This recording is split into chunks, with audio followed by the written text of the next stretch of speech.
Well, when you think about a top 140 player in the country who's top 10 at his position, who's got a 4-star composite grade of just over 94, surely you think of him going to Cal, right? That's what we all envision in our heads. Brian Smith, recruiting analyst in the Portal Podcast host, is here to discuss. Tommy Tofi was down to a number of schools, Brian, including the Golden Bears, who are in his backyard.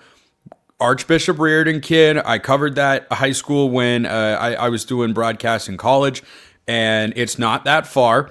So proximity could be a factor, but you've got Utah in the fold, known for their trench play. Oregon, Tennessee, BYU, heavy hitters either on the trail in NIL or both. What's your reaction to Tofi going to Cal? Because Oregon had been seen as kind of the leader for a while, and if he wasn't going there, Cal wasn't going to be my pick, even though he's a Northern California kid. If you'd have asked me that 2 months ago, I'd have said I'd been shocked. But they've been picking up some steam in recruiting. I mean, they got a kid from South Georgia that Florida State and Georgia and Clemson and everybody else had offered too. So, like, their staff gets it. They build relationships. And you got to give him credit because the list you just mentioned for a lot of the poly kids, like I'm going to guess he's LDS. I could be wrong, but BYU and Utah being in there, Cal getting that kid, that is awesome for them. They don't get the massive offensive tackles that offers. Like he's probably got 40 offers. He could have went pretty much any school in the country. And there's a ton of kids from Northern California that you and I talk about on this show, on others, like you come on my show, whatever. How many times do we bring up Cal for a kid from anywhere in California? Or I mean, not that it's a major recruit. Obviously, you know, they have scholarship players on the roster, but not top 200 kids. No, not top 200 kids. Hence why we're discussing. And that's the point. This is what you and I always talk about, why college football is the greatest sport on earth, because it's random. It is very random. Now, it's been a little less random because of NIL in some circumstances or not. They allegedly have some NIL. I don't know enough about that program, but what I do know, based on one of my buddies, he works at a school that the recruiters had to go through him. And he's like, they put in the effort. They out-recruit other schools. They earn it. And I'm like, okay, this is somebody that has got a big-time high school program. And I'm like, okay, now I got to start paying attention to Cal. And again, you're beating out SEC schools. You're beating out programs in the Big 12. You're beating BYU's NIL is ridiculous. You have to be doing something right. This is why I follow college football. I'm glad that, I don't have any rooting interest per se, but it's more fun when teams like Cal are good, especially since the ACC has been so top heavy forever. It'd be nice to have a middle layer where teams that could be like, I'm not saying it's going to become the Big 12, like that's the ultimate middle layer program building conference. But if we could have a few more 7-8 win teams in the ACC, maybe Cal's one of those. If you keep getting trench guys like they are, Spencer, why not? Because this kid has NFL potential as maybe a guard or a right tackle. They'll figure that out at the next level. Good for Cal. Good for us. Good for college football fans. Also has the ability to play both ways. I think he projects more as an offensive lineman because of the 6'6" size and just the amount of weight he's got on there. But the versatility, the power that he's got, like, I mean, this is just not somebody that Cal typically goes and gets. And to your point, Brian, I know it is early June, and I don't expect this to continue. However, as we are recording this segment, it would probably surprise a lot of people out there to know that at the moment, the California Golden Bears, according to 24/7 Sports, have a higher ranked recruiting class than the Oregon Ducks. Cal has a top 25 class at the moment. They've got 10 commits. And by the way, they're loading up on the defensive line. Yes. They've got a kid, Cam Brooks, in the full. That's what I was talking about. Yeah. Cam, that's a good, a darn good football player. The curious thing, and what I will always ask with Cal, because I've covered them for a very long time in this sport, are they ever going to make it pay off on the field in the long run? Like, this is a significant recruiting win, no doubt about it. And last year, they go into Auburn and beat Auburn. And then they lose to Florida State. Same team, same season. Like, I always have that thought in the back of my head, but is the potential there? Yeah.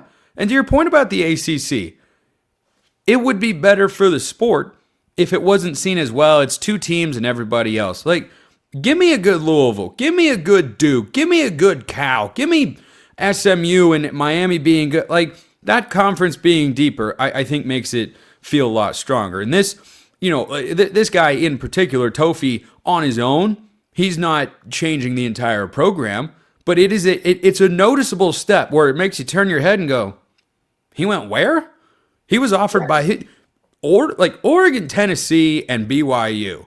Don't even factor in Utah, who have plenty of NIL.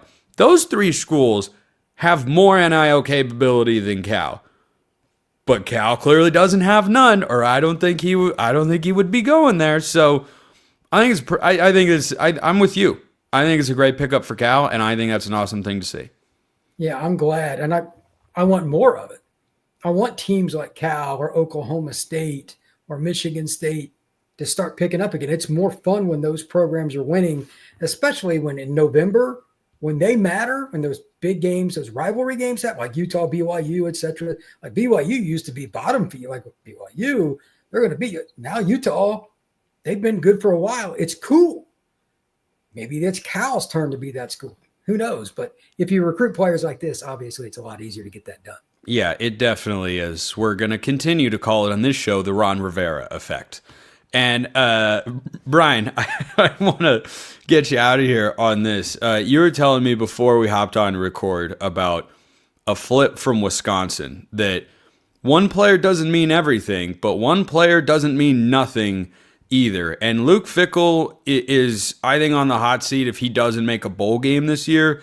I think 6-7 wins, he keeps his job, but you miss a bowl game for a second year in a row at that program, they might show you the door. And it's just one recruit, but hey, it turns out Ole Miss can do more than just be portal kings, right? Carmelo Reed. He's not a kid from Memphis. He's not from Nashville. He's not from Atlanta. He's from Chicago. 6'6", 260-pound defensive lineman who looks the part, who runs like the guy you'd want him to run like, and has the length you're looking for, committed to Wisconsin until he visited Ole Miss. That's not good. Ryan Herrings of Locked On Badgers told me about the visit when I was on his show. About 30 minutes after I was on his show, guess what I saw on my computer screen? The old flipperoo. That's right. Ole Miss flips him. Like, Wisconsin's recruiting is the definition of shooting one in its own foot. Like, they get one good player, then they lose. Like, it's just round and round. Their NIL is not near where it needs to be. I know that's a state political thing, in a state institution, all that. Until that gets fixed, they're in trouble. I don't care who the head coach is. We can do a whole show on this at some point. Out of all the major programs over the last 30 years, Wisconsin's probably the bottom feeder in terms of how they treat their players and their facilities and all that. Really? Yeah. I would not think that about Wisconsin. They were, for a while, probably maybe like Northwestern, the worst facilities in the Big Ten. I suppose they didn't want Xavier Lucas to transfer for reasons that nobody can figure out. Yeah, and then he just showed everybody the transfer portal doesn't exist if you don't want it to. Yeah. Well, anyway, Wisconsin's in trouble this year. Their schedule sucks, and he's in trouble anyway. But one of the ways you can get over the top if you're 5-7, 6-6, hey, we got a great recruiting class. Well, losing Carmelo Reed is not the way you do that. Because again, this is the kid they never get. I have complained and I make fun of Ryan and tell him all the time on Locked On Badgers, it is your fault that they're not getting these defensive linemen. You need to get more of them because your defensive ends make my eyes bleed. You can't rush the passer. And then you lose the 6'6", 260 kid to a Southern program, and he's from Chicago. That's not how it works. This staff is not going to be employed if this continues because it's going to be a rough season. They play at Alabama. They got Oregon. They got all these things. Like it's going to be a rough season.